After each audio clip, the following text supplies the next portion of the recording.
Uncertainties, everybody's favourite topic in physics. So in this question, they're dropping a ball from a certain height, and you can see they've taken some readings, which are on the screen now. We want to know how to work out the uncertainty in the measurement. And so what we do is we find the range, and then we divide the range by 2. You don't really need to know why this works at GCSE, but the reason is the mean tends to sit sort of in the middle of the values. And so if you take the spread of results and divide it by 2, then obviously that value sits halfway-ish between your mean on both sides. So they call that the uncertainty in the value. Uncertainties don't really come up too much in the GCSE really, but they are nice and easy marks if you get them. So just if you can remember half the range, that is all you need for that one really.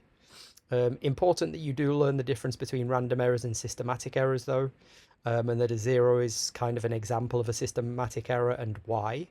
You can see that I've kind of put that in the video for you too. Like I said, random errors, they affect each data point differently, and so if you're dropping from different heights every time, then there's going to be a different amount of error in each drop that you do. So it's not going to affect all of your values in the same way, which is what a systematic error does, normally caused by something in the apparatus. In the final part of the question, they just want you to find the gradient, as you'll see further down.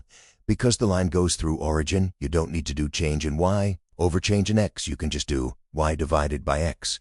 Although it's probably good practice to do the change in y over change in x, since when your graph doesn't go through 0 and you have a y-intercept, you would need to do the change in y over change in x. But for this question, just taking a point off the y-axis and a point off the x-axis, easy enough to find the gradient. And you can see the rest of the question solved here. An answer of 10 makes complete sense because the ball is falling due to the gravitational acceleration, which is 10 meters per second squared.